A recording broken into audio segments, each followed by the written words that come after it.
Amerika, Sekutu, dan Blok Barat telah membuat 14.500 kematian di Libya, 166.000 kematian di Afghanistan, 224.000 di Syria, 1,2 juta manusia meninggal di Irak. Belum lagi Palestina dari tahun 1948, Korea, Vietnam. Banyak aja pastinya korban-korban Amerika tersebut. Membunuh banyak manusia oleh Amerika dan sekutunya sepertinya tidak membuat kaget banyak orang, dan tidak ada satupun sanksi dijatuhkan kepada Amerika dan sekutunya. Kemarahan korban Amerika ada banyak macam. Yang jelas Amerika tidak akan pernah membuat sebuah negara menjadi besar tanpa restunya, menjadi negara kaya atau berdaulat tanpa restu Amerika. Apalagi pemimpin sebuah negaranya tidak nasionalis, lemah, dan mementingkan ekonomi orang di sekitarnya dan jabatannya. Pasti negara itu bertahun-tahun dikelolanya akan begitu-begitu saja, dan inilah yang disukai oleh Amerika dan sekutunya tersebut. Karena mereka pasti manut dan takut dengan sistem Amerika, seperti takut pada IMF, takut pada dolar,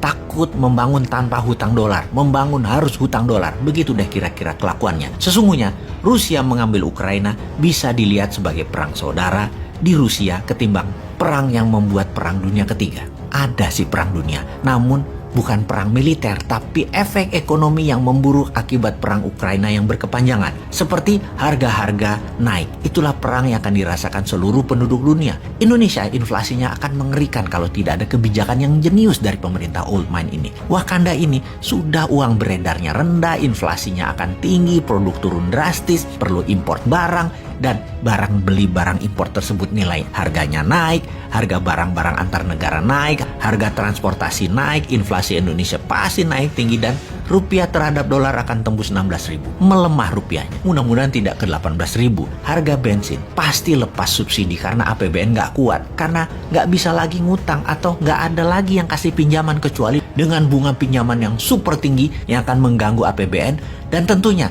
rakyat lagi dicekek dengan pajak yang nambah tinggi. Harga sekarang sudah 15.100 rupiah Pertamax Turbo, bahkan bisa ke 20.000 per liternya kalau crude oil tembus 115 dolar per barel. Bayangkan apa yang terjadi kalau crude minyak mentah ini ke 130 dolar per barel. Biar harga-harga di Indonesia itu, dan semua ini akan terjadi di tahun 2022 ini. Bahkan di APBN anggarannya itu diprediksi nilai per barelnya minyak cuma 63, sekarang 115. Mati kita udah 2 kali lipat, alias uang kita tuh cuma cukup beli untuk setengah tahun, atau kita cari utangan lagi. Berat ini APBN. Kembali ke pertanyaan awal, bahwa Amerika telah membantai, membunuh, mengendalikan banyak negara, membangun mesin perang, membuang lebih 5 triliun dolar untuk membunuh 3 juta umat manusia secara langsung, dan memiskinkan 3 miliar manusia efek perang demi kekuasaan Amerika yang menggunakan cara premanisme dan anti-humanitarian itu. Dunia sebenarnya sudah gerah dengan Amerika, dan untungnya Amerika sekarang presidennya terlemah dalam sejarah Amerika. Inilah yang membuat new mind getem-getem, mau nyalip di tikungan, karena old mind saat ini ngurusi harga-harga naik aja bingung, ngurusi BPJS aja bingung, ngurusi minyak goreng apalagi udah bingung semua orang. Jangankan mau perang lawan Amerika atau Tiongkok, perang melawan kemiskinan aja nggak pernah menang kok Indonesia itu. Kalau mau jadi negara besar, menjadi negara superpower, Wakanda harus punya sistem SWIFT-nya sendiri, e-rupiah dimainkan, e-gold dimainkan, punya satelit sendiri, punya sistem currency sendiri, paralel dengan yang ada di dunia saat ini, model renminbi dan yuan 30 tahun yang lalu. Main cantik lah, dan segerakan.